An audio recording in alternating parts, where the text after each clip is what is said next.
Welcome, viewers and listeners, to our season finale special episode of season 6. This is going to be our top 10 favorite horror movies of 2024. So before we jump in and do our top 10, what did you think of the year 2024 for horror totality? Pretty banger. Yeah. It was a good year for horror. Yeah, for me, it was interesting because it on paper looked like it was really strong. Like it had some big names like the Maxine film, the Alien film. There was lots of different franchise ones like Nicolas Cage and Longlegs. But the films that delivered for me were not ones maybe that I anticipated. And some of the ones I was really anticipating didn't deliver as much as I had hoped. So it was a bit uneven in terms of my expectations, but I agree. Like overall, it was a really good year for horror, I think. On that note, how do you feel about talking about disappointments?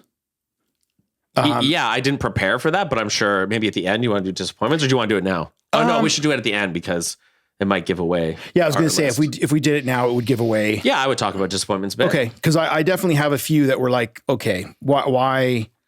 Well, I think that's how my year went a little bit. Is a lot of the films I was really excited for maybe did disappoint. Not that they were bad, but maybe they didn't deliver. That's right, to the level I was expecting. Yeah. And then other films which weren't on my radar at all ended up being just like a lot better than I maybe would have anticipated. So it was a good year that way. Now, one thing I want to note is that we are recording this at the end of November. Yes. So Nosferatu is not out yet. No, not for another month. So if you're watching this in the future and we don't mention Nosferatu on our top 10 list, that would be why. And maybe we'll go back after we watch it and say if it would have made our top 10 when we review it. I mean, we are planning an episode, just if you're curious. We are planning an episode in the new year because it doesn't come out, I think, until the 25th or 26th of December. And neither one of us are going to give up family holiday time to go watch. I mean, as much as I love Nosferatu and David Eggers. It would be, I'm definitely not going on a Christmas day to see that. It's like that for sure. All right. So we have no quick cuts for this because we've got a longer episode with 10 films each. Yep. 10 films each. And again, these are our favorites. They're not necessarily the ones we think are the objective best. No. So just the ones that we liked the most. Although they all are at least mine are all critically well reviewed. I'm sure yours are too. Sure. I think there's a strong correlation there, but it's not necessarily the case that, sometimes there's guilty pleasure movies that we enjoy. Maybe they're not, critical bangers. And also just as we're wrapping up the season, thank you to anyone who watched or listened to us this season. We don't like to do the like and subscribe, but if you like and subscribe, if you do actually find yourself watching us all the time, we greatly appreciate it. It definitely helps, but we try not to bang that drum every episode, but the YouTube algorithm likes that. So there you go. So thank you for anyone who tuned in this season. Hopefully you enjoyed it. We reviewed most of the top big name horror movies, I think, for this year. Yeah, I think so. A few exceptions, but we hit on all the big ones, and maybe some of them will show up on our list today. Perhaps. Who's, shall we flip a coin? Who's starting? Usually we rock, paper, scissors, and you beat me. But okay, let's do that. We can just keep the thing alive. Okay, ready? Rock, paper, scissors, shoot. Rock, paper, scissors, shoot. Rock, paper, scissors, shoot. Rock, paper, scissors, shoot. Oh, you got it. I never win anything as much as I win rock, paper, scissors. I'm terrible at rock, paper, scissors, apparently. Or you're a master. I don't know. I'm a master. Okay. So now, does that mean you want to go first, or does that mean you want me to go first? No, I'm going to go first. Okay. We are starting with number 10. Oh, wait. We did this last season just for fun. How many overlaps do you think we're going to have? What would you predict? Okay. I predicted when you asked me this earlier, 5. Okay. I'm going to predict 6. And because last year we had very few overlaps. We predicted 7 and we got like 2 or something. Yeah, it was crazy. Yeah. Okay. My number 10 for 2024 is Terrifier 3. Okay, nice. Damien Leone, David Howard Thornton, Lauren Lavera, Sienna. 6.4 IMDb, 75 and 85 for critic and audience on Rotten Tomatoes. Art the Clown is set to unleash chaos on the unsuspecting residents of Miles County as they peacefully drift off to sleep on Christmas Eve. This is 100% a slasher fantasy gore fest. You think this movie's gory? Slightly. Okay. Yeah. We've done a review on this. So check out our full review over on YouTube, or if you prefer the podcast, listen to that. It has over the top gore. However, there were some new and interesting elements added to the lore, added to the story, but it didn't grab me as much as the second one did. I thought that was a more fulfilling Now, this is interesting though, because you didn't include Terrifier 2 on your top 10 of that year. No, I didn't. And I mean, I think because I was anticipating this one, right? Where I wasn't necessarily anticipating Terrifier. And I have to say, I don't have to, but I'm going to. The franchise has grown on me as I've watched it, as it's progressed, because I've gone back and rewatched like The Short and All Hallows Eve and those ones. And yeah, I just think... so when you see where Art the Clown ends up going, it makes you appreciate the earlier ones more, would you say? Yeah. Yeah. Yeah. I see that there's been a development of the story and the character. Whereas, so for example, Michael Myers, is there development there? I mean, he's the same silent slasher that he was in 1980s, whatever. This one, I see development. I see changes. I see differences. That's why we have Rob Zombie. Yeah, exactly. Anyway, that's my number 10. Okay. Bing, bang, boom. Not to open that can of worms. No. Just some bookkeeping. So I've written the synopsis. Sounds like you have as well. Mm-hmm. But if we have overlap, double up, we won't read it twice, I guess. Okay. All right. Good. Number 10, Terrifier 3. That was one I wasn't sure if it would make your list or not. So it was debatable. But it made the cut. Yep. All right. My number 10. Smile 2. Oh, interesting. Yeah. So about to embark on a world tour, global pop sensation Sky Riley begins experiencing increasingly terrifying and inexplicable events. Overwhelmed by the escalating horrors of the pressures of fame, Sky is forced to face her past. This was my quick cut recently.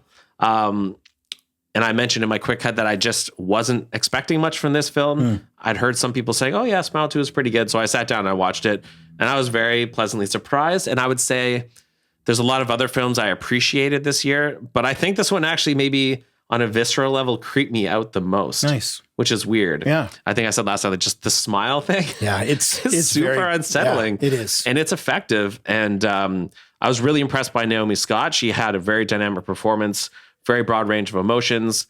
And so I feel like she really made the film for me. But yeah, the smiles are creepy. Some of the body horror is pretty extreme, more than I would have expected.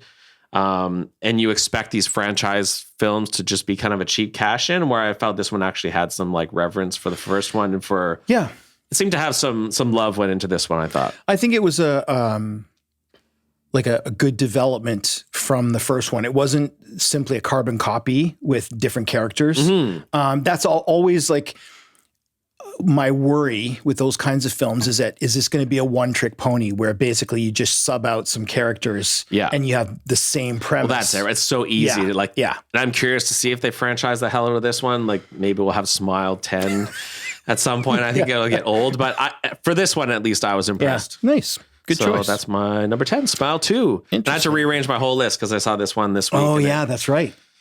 It made it, so. Okay, down to number 9. I don't think you've seen this one. My number 9 is Exuma. That was my prediction. Yeah. Okay.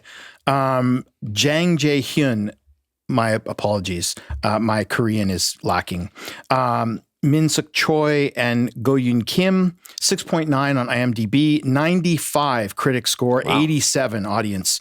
The summary is: the process of excavating an ominous grave unleashes dreadful consequences buried underneath. This is Korean folk horror. Definitely gave me vibes of The Wailing, and solid performances. And just that really unique Korean perspective on horror and ancestors and ghosts, very similar to Japanese storytelling in that sense. So I really think this is worth watching, and hopefully somebody out there who likes Asian horror will get a chance to see that. Yeah, spoilers, this is not on my list, and it's the film I regret not seeing the most this year. I actually tried to watch it this weekend. It wasn't on Netflix, wasn't on Amazon Prime, wasn't on Disney Plus. So I was like, I can't watch it. But I intend to seek this one out because I've heard good things and sounds like major top 10. Yeah. I think it's really good. Nice. Good pick. All right. So my number 9 is Alien Romulus. While scavenging the deep ends of a derelict space station, a group of young space colonists come face to face with the most terrifying life form in the universe. Starring Kaylee Spaney and directed by Fede Alvarez. And this movie just really felt like a love letter to the original Alien film and the Aliens one. And though the franchise has leaned more into action over time, this is like the horror, survival horror roots. Yes. And I think that was really appreciated. You could tell that Fede Alvarez appreciated Ridley Scott, appreciated the original film, and wanted to do it justice. And I feel like it did. Great set pieces, great sound design, the score.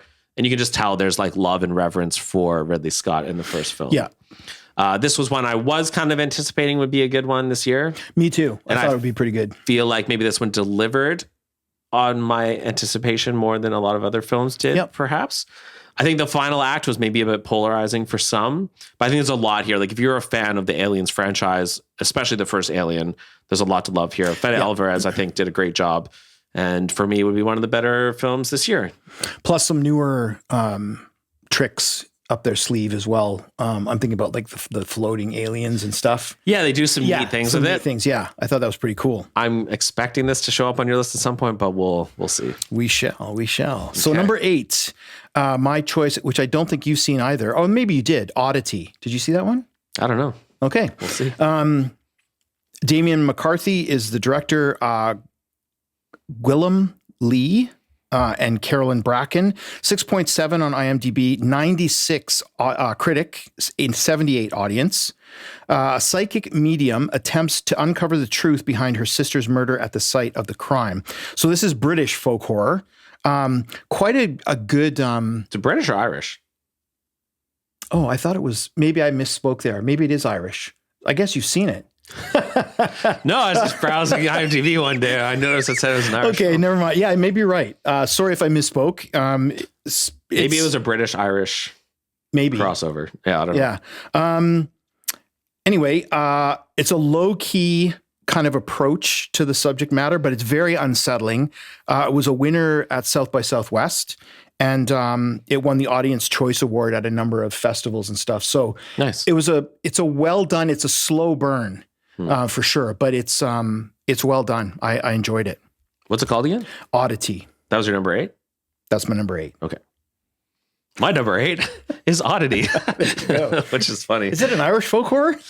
So I wrote it about, I said, there's something about Irish films that always intrigue me. And we've seen a few. I feel like every year there's like an Irish film. Oh yeah. What's the Holes one?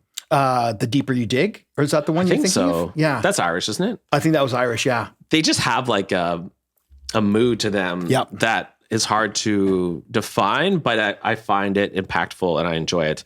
So this one's very steeped in like mystery and intrigue. Yeah. There's like right at the beginning, there's a scene that catches your attention and you're like, oh, okay, where is this going? So great imagery, lots of suspenseful scenes involving a tent. And I find a film that just kind of keeps you on edge the whole time, though it is somewhat slower paced, a slow burn. Yeah, and that wasn't a criticism. It is what it is. I enjoyed it a lot. No, but it's still engaging, pretty enthralling. Yeah, absolutely. And I feel like this actually might be one of the most accessible films on my list in that I don't feel like there was anything too gory.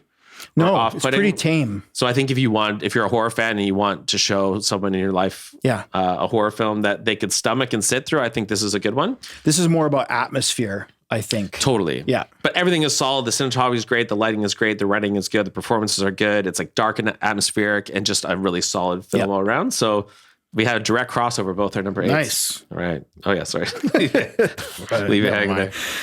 Okay. Number 7, I have Abigail. Matt Bettinelli, Olpin, and Tyler Gillette are the directors. Melissa Barrera, Dan Stevens, Ashley Weir plays Abigail, who's wonderful. IMDb 6.6, Rotten Tomatoes 83 critic and 84 audience, so very close there. After a group of criminals kidnap the ballerina daughter of a powerful underworld figure, they retreat to an isolated mansion, unaware that they're locked inside with a powerful force. That's another one that I changed because they gave away the whole premise of the film in the synopsis, and so did the trailers. Yeah, the trailers ruined this movie for me. They were terrible. Yeah. That's why I changed the summary. My notes to myself, too bad about the trailer, but this is a good ensemble creature feature. Like, it was just really well done. There's some humorous moments. Melissa Barrera is great. The little girl who plays Abigail is really good. Yeah, she is really good. And there's some nice interplay between some of the characters. I just felt it was a good romp. I mean, like I said, we both complained that the trailer had ruined the film. Yeah, I wish I could go back in time and watch this movie without having seen the trailer, because I feel like it would have been a highlight for me this year, but I was so pissed off and just couldn't enjoy it on the same level because of the trailer. I feel like, well, I don't know. This is definitely one of the more egregious. Yeah, I think so too. Trailer spoiling the film. Even not the trailer, the poster spoils the film, right? Yeah, it's bad. Yeah, it's unfortunate, but it still, for me, was a good film. No, that's fair. And worth it. So yeah, there you go. That's my number 7. Cool. So if my last film was the most accessible for watching with family and friends, this is going to be the least. This was your number 10, Terrifier 3. There you go. So you've already given the rundown of it. Yeah, there's something about this one. Terrifier 2 made my list as well that year. And it's not that I love the gore, and it's not that I'm a gore hound, but there's something about these movies that like stick with you. I find it really enthralling on a lot of different levels, and I can't stop thinking about it afterwards. And it's just a movie that sticks with you. Like when you think of 2024 horror films, like Art the Clown's face pops up there. So it's a weird one for me in that I'm still conflicted about how I felt when we were watching it. It's like you can't look away. It's quite funny, and I think the humor saves it. I'm still feel a bit guilty of how extreme it is. But there's no doubt that whatever he has this like secret sauce with his cinematography and with Art the Clown and like the richness of the atmosphere and the sets, and Laura Lavier is really good. So yeah, it's impactful. Yeah, I agree. I'm still trying to quantify how much I truly like it, but it sticks with you. So it's one of the more memorable films of the year for sure. And so for that reason, it has to make the list, I think. Agreed. All right. My number 6 is Maxine. Okay. Yeah, I was curious to see if this one would make your list. Ty West, Mia Goth, of course, Elizabeth Debicki, is that how you pronounce her name? Michelle Monaghan and Bobby Cannavale. 6.3. Not as well reviewed critically or audience. 72 critics, 76 audience. In 1980s Hollywood, adult film star and aspiring actress Maxine Minks finally gets her big break.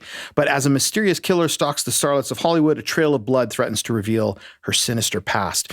I haven't been exactly quiet about, I didn't appreciate Pearl as much as X, but I appreciate it in the context of the trilogy. And I have yet to go back and rewatch it. I know it's good. What I'd really like to do is do a triple bill and watch them back to back. Yeah. I think that would be a really interesting, because when movies are made or released, anyway, I think these were made back to back, but they were released on a schedule.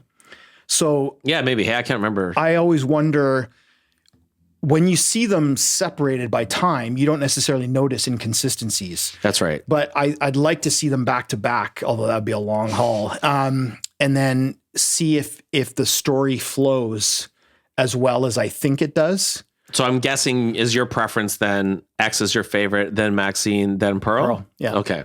And so for me, it's X and then Pearl and Maxine. Yeah. And I think just because there's something about the Maxine character that I like more than Pearl. Okay, yeah, that's fair. I think that's probably what it is for me. And Mia Goth is so good. Yeah, there's no getting around her. It's interesting though, because when you hear like other horror reviewers and podcasters, it's like everyone appreciates the trilogy, but it's interesting, different preferences between those three because they are so different from each other. It's actually interesting to have a trilogy that's so inconsistent within the trilogy of the tone and the type of films they are. I don't know, like, I think, to be fair, I don't know, or I don't necessarily believe this is a better film than Pearl. I just liked it better than Pearl. No, I think that's what everyone appreciates. Like the quality of the three films is just different. Yeah, they appeal to different people. Yeah, cool. That's a good one. There you go. Number 7. No, number 6. Sorry. Number 6. All right. So my number 6 was actually a recommendation from you. You'll Never Find Me. Nice. So Patrick, a strange and lonely resident, lives in a mobile home at the back of an isolated trailer park. During a violent storm, a mysterious young woman appears at his door seeking shelter from the elements. Let me in. This is starring Brendan Rock and Jordan Cowan, directed by Josiah Allen and Indiana Bell. And this is like a fairly intimate story, almost a bit like Heretic, sorry. You have 2 characters in a small trailer, but this film is like dripping with atmosphere. Oh, yeah. So like it takes place at a stormy night, and you've got like the rain on the roof and the howling wind and the crashing thunder. And it just heavily invested in the tone established at the beginning of the film, and that carried me through a lot of it. Yeah. It's a slow burn. Yeah, for sure.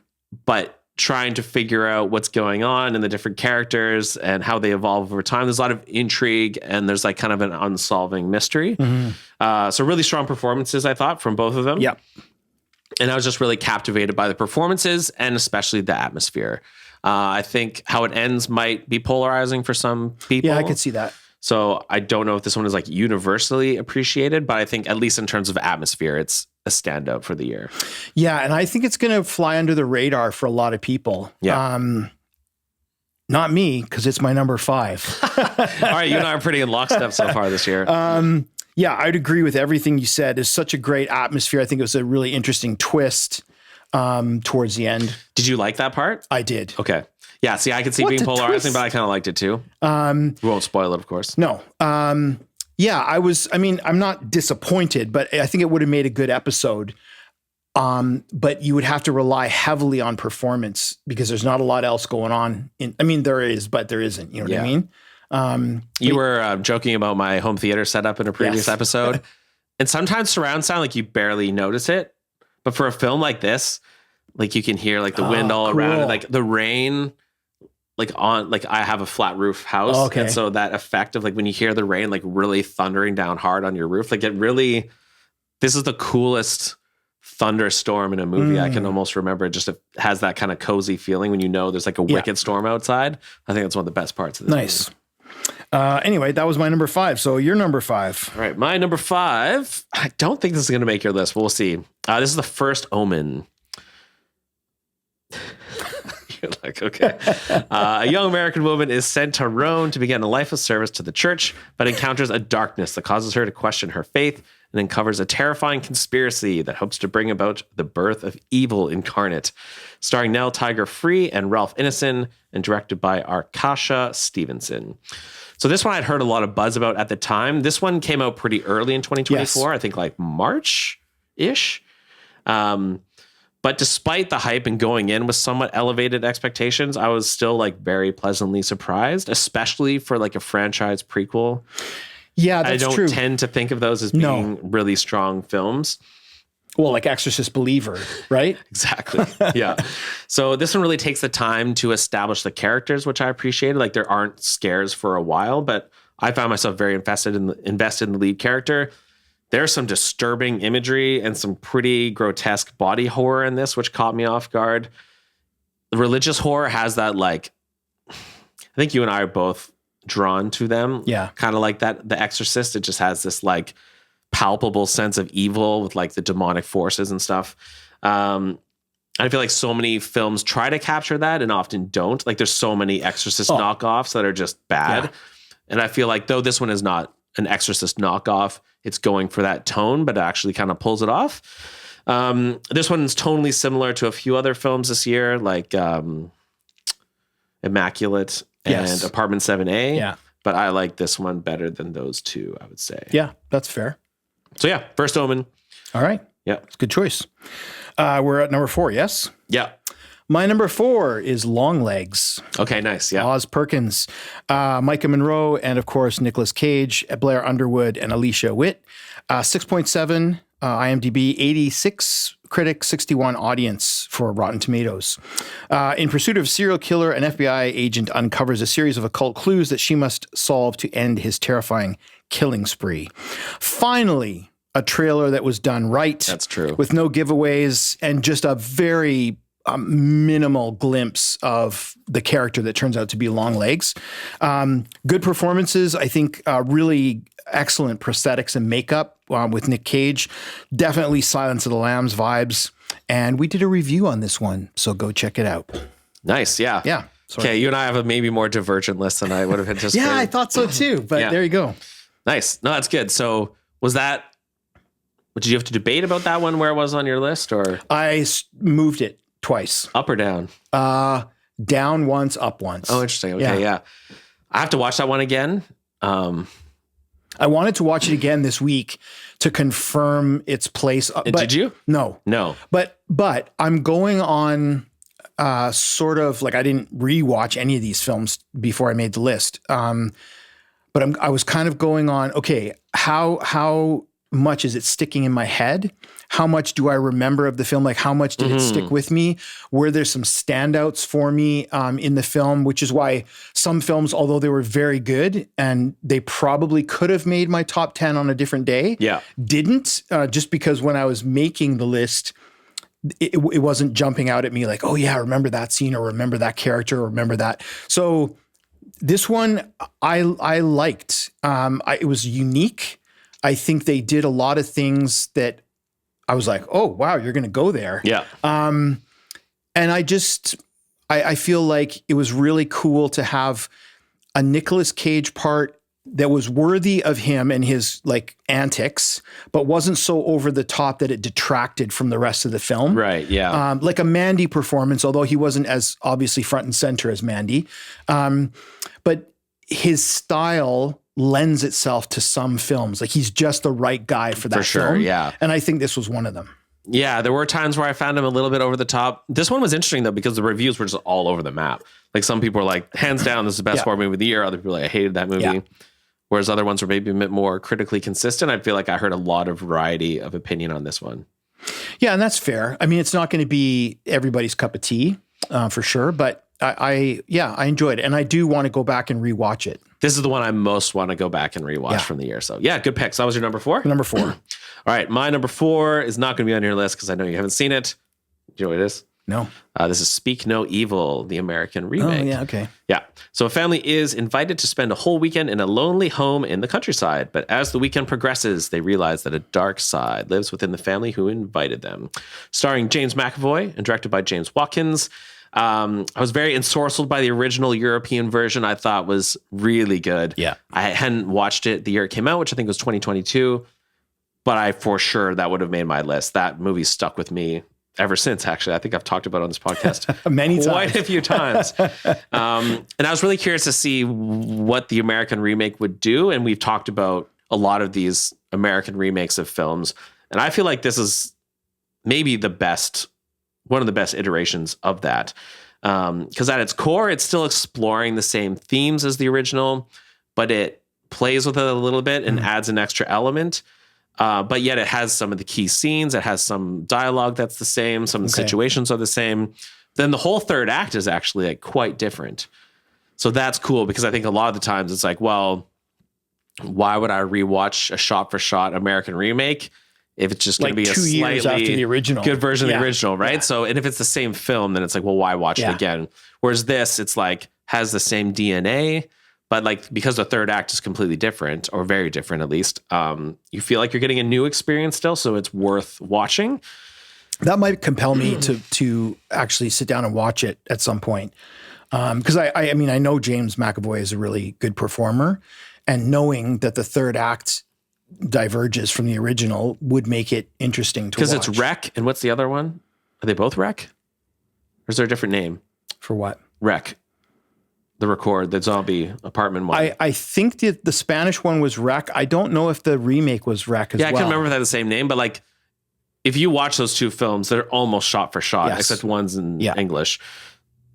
So it's kind of like, why would I watch that again? Yeah. But this one, I feel like it justifies watching it. James McAvoy is incredible, as you'd expect. And I think for me, this is one of the best horror movies I saw this year. So nice. Good. Yeah.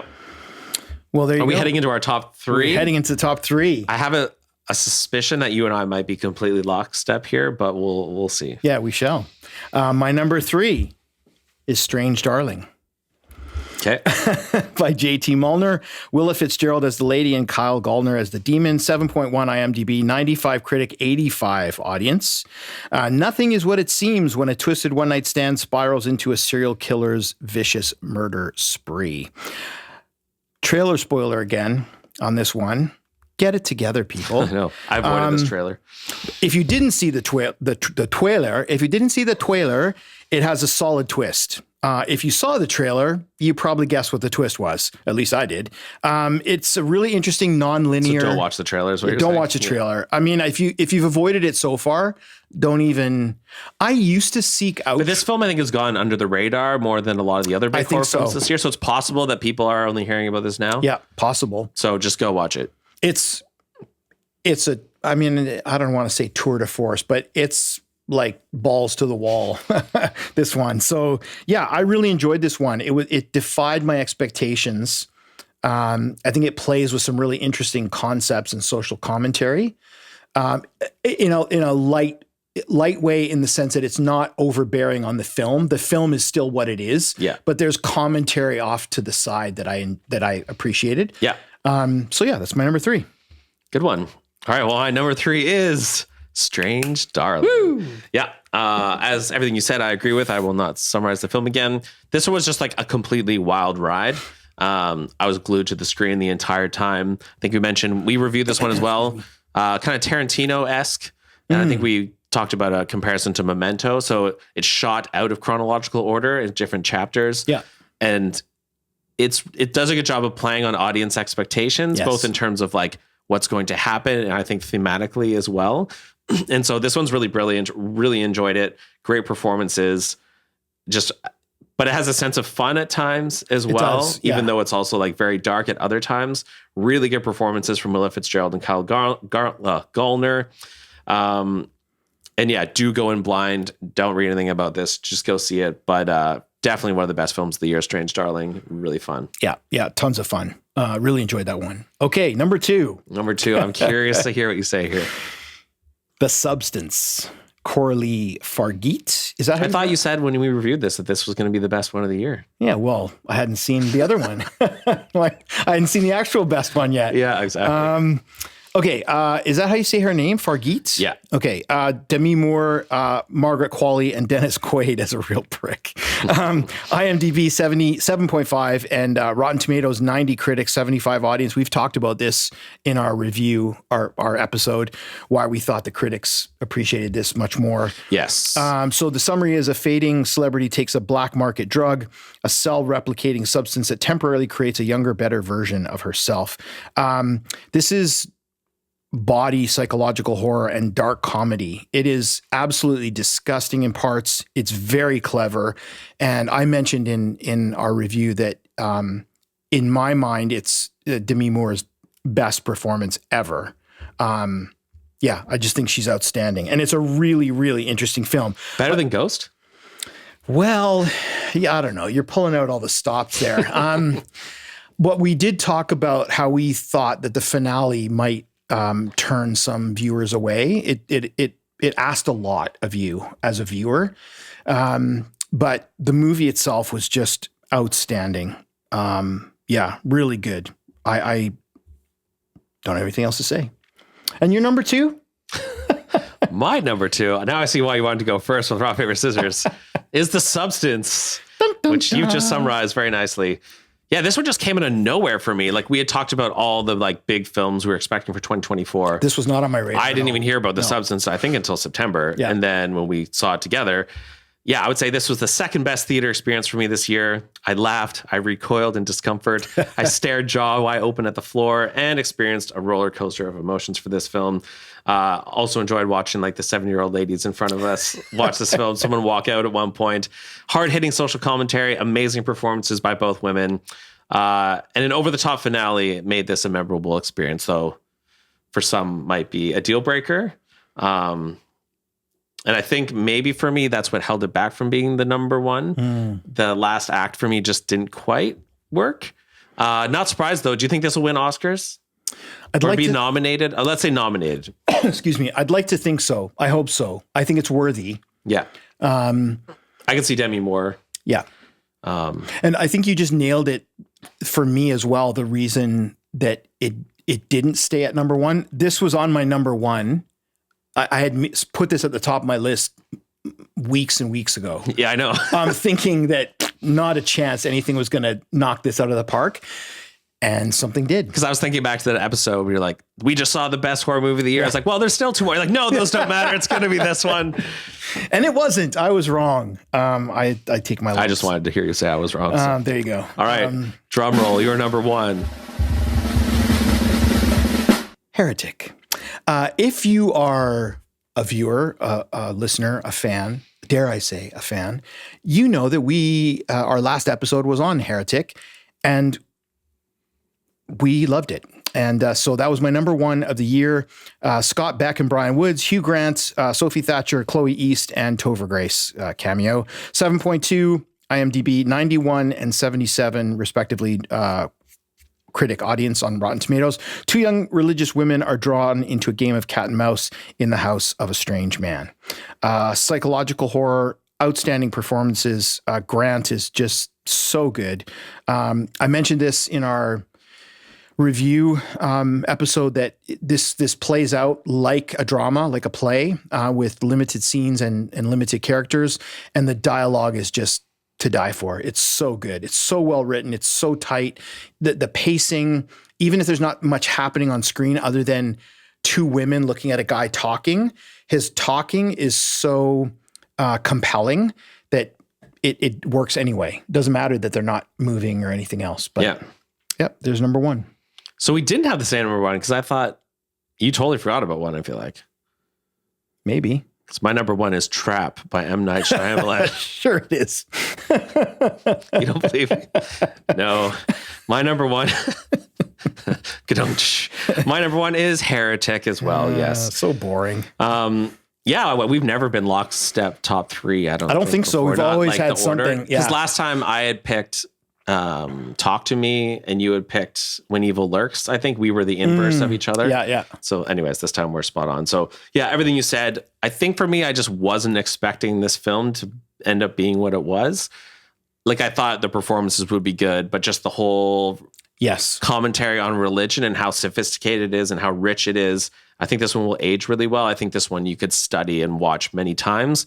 Midnight Mass was my top horror film series the year it came out, and this struck a lot of the same notes and chords for me. It almost operates like a full philosophy lecture as a horror film, which is really cool.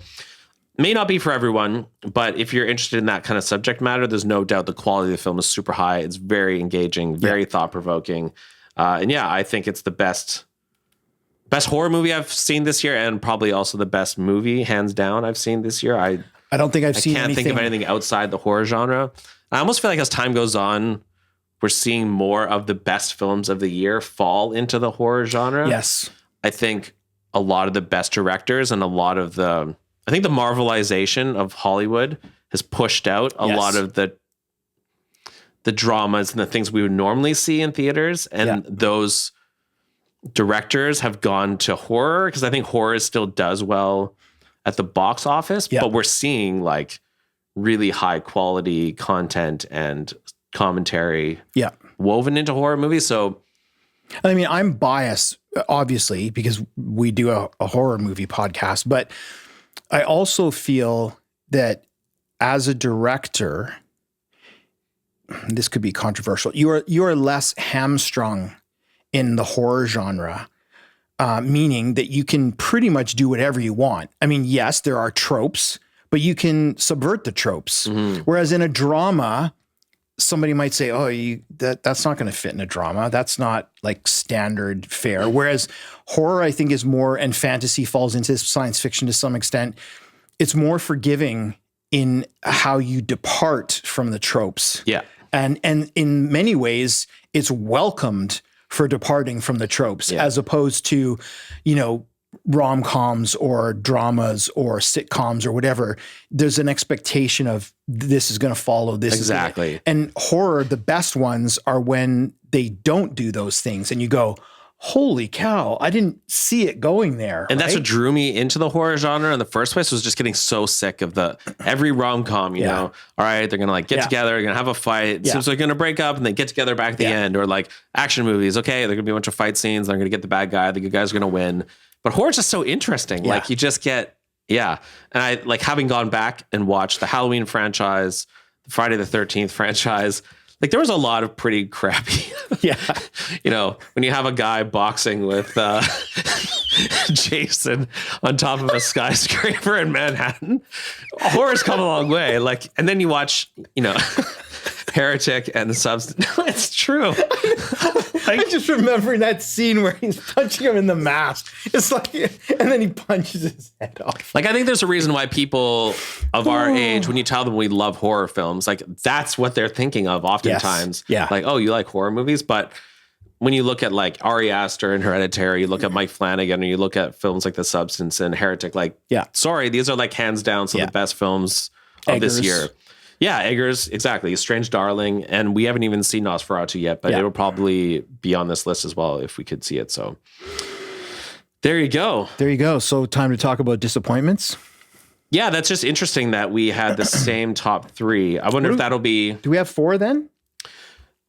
We both had... So we had those three. We had Terrifier. We had...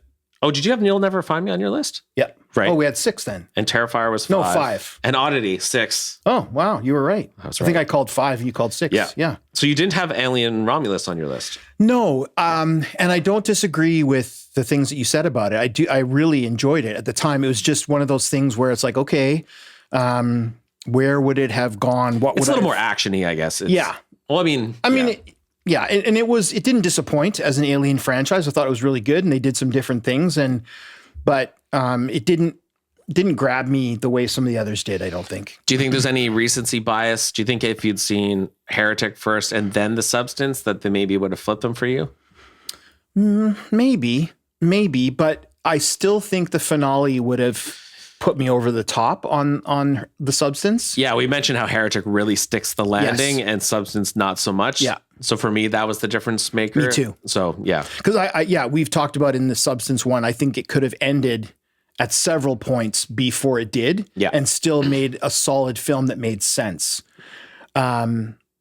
Whereas Heretic follows it through, and I like your analogy. I mean, it really does stick the landing. Like it's from start to finish, it's consistent. It does, I think, what it sets out to do, and it satisfies the viewer at the end. Whereas I think, although generally I found The Substance satisfying, even I could have done without the ending, right? Yeah. And it didn't detract from the rest of the film necessarily. That was so good, but it didn't end well, I don't think. And just like you and I have zero conversation about what we're putting on our list. Like the fact that we had the top 3 was just... totally random. Yeah. Because our last list diverged greatly. Yes. Last year we were, way off. Yeah. Other years we've been pretty close. Yep. But never the same 3 films in the same order at the top of the list. That's kind of cool. Sure. You want to talk about your biggest disappointment? I do. Do you want to do one at a time, or should I just list them off? Oh, you got a list? I got 4. Oh, sure. So my big disappointments that I had hopes for this year, Salem's Lot. Yeah. Quiet Place. Yeah. Day 1. Strangers Chapter 1. Yeah. Apartment 7A. Mm-hmm. Actually, there's one more. It would have been... just hang on a second. It was just on the tip of my tongue, and I forgot it. It doesn't Winnie the Pooh?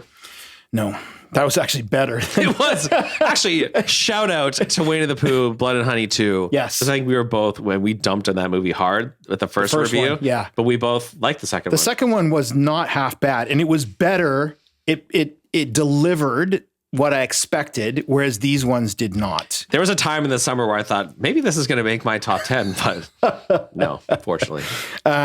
Did you have disappointments? Quiet Day, I think, would have been. So to me, part of what disappointment means is the expectations are high and they weren't met. Yeah. So for me, my biggest disappointment might actually be Maxine in terms of I was really anticipating it. And this is not in any way to say it's not a good film. I still think it's a very good film, but it maybe didn't deliver what I was hoping or expecting. Yeah. Whereas like Quiet Place, Day 1, I was not sure if that would deliver. So I didn't have as much room to be disappointed because I had slightly lower expectations. My biggest stinker of 2024, I put Trap. God, that was bad. Trap was pretty painful. And then what was the other one you had on your list? Actually your The Strangers Chapter 1 was a big disappointment. I actually had somewhat high hopes for that. Me too. It was awful. So that's a good well, include. Salem's Lot, because I know you didn't like the original TV one. It's a bit cheesy because it was a made-for-TV miniseries. Right. I actually like that better than the film. Oh, I know what my other one was, The Crow. Oh, right. Yes. Which I had high hopes for because of Bill Skarsgård. Yeah. I thought, okay, it's been 30 years. It was a 93 maybe or 92. It just doesn't, the original captures to me a spirit of the time, like that dark, kind of goth grungy that, you can't recreate. It's just Bill Skarsgård tries, but he doesn't. And I like him. I really like the roles that he plays, but he was miscast for this, I think. Yeah. And I don't know. I just think Salem's Lot, again, because it was a modern production. Yeah. That I think they could have, like, the story itself to me is engaging. I mean, I'm a Stephen King fan. You're a big Stephen King fan, a big right? Stephen King that fan. makes sense. Yeah. That Salem's Lot was disappointing. And so I expected more from a film in 2024 that could have really, like, I don't think they did anything better than they did in 1979, the miniseries. And I'm like, what it's been like 40 years. You could have done something a little better. And you put Apartment 7A, that's interesting. Well, only again, because it was, like you mentioned with those, you mentioned it as one of those ones that tries to be a prequel, but doesn't. Now I had a really interesting, maybe not really interesting, but I had an interesting experience. I've never read The Exorcist. I've always meant to, not The Exorcist. Rosemary's Baby. I've always meant to, but never. So I got a hold of a copy and read it last week, and it's somewhat different than the film. Oh, interesting. Have you read The Exorcist? Not completed it. Oh, okay. I might have started that when I was a kid, like when I was reading Stephen King stuff. My aunt read it. She had to burn it because she was so terrified. Wow, so really? Apparently, it's pretty creepy as well. I'll have to get a hold of that one and have a read. Anyway, yeah, those were like Apartment 7A maybe doesn't belong on that list because it was a decent film. Did you have expectations for it? Or just because it was Rosemary's Baby? I did. I kind of felt like, I don't know what I expected, but I expected something different. And it was solid in its own way. Yeah. It doesn't fall into the same category of disappointing as the other ones did. Let's put it that way. And one I thought might make your list, but didn't, was Cuckoo. Did you? I liked it, but it wasn't as strong as the other ones that I put on the list. I mean, I thought that was really interesting. Some of the things they did with that. Yeah. Like it's a testament to how good this year is because I didn't put Long Legs on my list, but I was considering it. And there's one other one you had that I was like, yeah, I thought about that one and I didn't make it, but. Well, I had Eczema, Oddity. You had Abigail, Maxine. Oh yeah, Maxine. Yeah. Yeah. But it was a disappointment for you because you were really like, I mean, I enjoyed X a lot. I've watched it, I think 3 times, but you, I think have more knowledge and maybe are a bigger Ty West fan than I am. And so your expectations might've been higher. Like I loved Pearl. You didn't like Pearl or something. I mean, I'll go back and watch Maxine and maybe now that I have more tempered expectations, might enjoy it more on a rewatch. There's a lot from this year I want to rewatch. And one other question, is there anything you didn't see that you are now like, oh, I want to make sure I go back and watch X from this year? Well, probably Speak No Evil. Yeah. I've seen most of the ones, and I mean, there's a bunch of garbage that I've seen too. Recent garbage, or I'm going to take that back. It's not. They're not garbage. They're just not as good as the top tier. Right. So Exuma, I need to go watch. I hear only good things about that one. Yeah. And I mean, because I know that you like Train to Busan and The Wailing. This is more like The Wailing than Train to Busan. Yeah, I like Korean horror, so I think it'd be good. It's and I'm watching something I just halfway finished it last night, Satan's Slaves. Oh yeah. I think, have you seen that one? Can't remember if you told me you'd seen it. It's been on my list for a long time. But is it, I don't know if it's Malaysian or I can't think of where it is, or if it's Thai. I should probably know that it's all subtitled anyway. What was the historical drama that was on a bunch of lists? About women who they couldn't commit suicide when they were depressed. Yeah. Devil's Bath. Devil's Bath was one that when I was watching it, I was like, oh, this is very slow. But once I read what it was about, like I really actually did kind of appreciate that one a lot. I appreciated it. It wasn't the concept of it. Yeah. It wasn't. Once you know the history of it, like, oh, that's actually really interesting. Yeah. And for that reason alone, I thought it was very interesting. Yeah. But it didn't grab me the way some of the others, like, were you contemplating that on your list? Kind of, because it did actually stick with me. Oh, okay. But it's pretty slow to watch. Like, I more appreciated it than enjoyed it. Yeah, I think sense. I feel the same. Yeah, like I appreciated what they were doing. The performances were good. Like if I had to make a top 10 best rather than my top 10 favorite, I think it would have. Like I think it's very well done, but I didn't enjoy watching it as much as some other ones, but I appreciate it quite a bit. And Beetlejuice I've not seen, but I kind of want to watch that one. Me too. Yeah, I think there's 2 in the top 20 that I haven't seen this year. I've got my list. I don't remember off the top of my head what they are, but some are hard to find. Yes. And some of them don't show up till later. Like I've noticed Shudder, for example. Yeah. Oftentimes it's months later that it may show up. I mean, the Canadian Shudder, is it somewhat different than the American Shudder? I think so. I have a VPN. I've never tried to watch like the British Shudder or the American Shudder, but I do know Netflix has a different selection. Yeah, the catalogs are somewhat different. Yeah. There you go. All right. Well, there's our top 10s of 2024. Do we want to spoil our other project we're considering, or do we want to just not in case? Yeah, let's not. Okay. Just in case. We might have some extra special things coming or not. Or not, yeah. Depending on how things shake out this year. So anyone who tuned in all this season or watched this episode, thank you for your support and checking us out. We are on YouTube and we're on Spotify, Apple Podcasts. Google doesn't exist anymore. No. Anchor. Yeah. Yeah. And thanks for tuning in this season. We enjoyed it. Yeah, it was a ton of fun. Actually, it was a really interesting experience doing all the new releases. I am looking forward to going back and having a little bit more flexibility in, okay, we don't have to go to the theater and then record something. You can kind of find it, watch it, and then prepare. So if you're a longtime listener, we tend to jump between having like a themed season and then just watching stuff. Yeah. And I think we've decided for the first half of the year, we're going to do something themed. And the second half of the year, we'll be able to watch when all the stuff really comes out in the fall around Halloween time. So we do have a theme for season 7, but we'll keep that under wraps for now. Okay, sure. Do you think? I don't know. Yeah, let's keep it under wraps, just in case. But You'll have to tune in to find out what that is. That's right. So anything else you want to say? Nope. It was a good year for horror. It was a good year for horror, definitely. And if you've not seen Strange Darling, The Substance, or Heretic, then... Then what are you doing with yourself? Yeah, go watch those ones. Go watch those ones. All right. Well, thank you for watching. Indeed. And we'll see you in the aisles.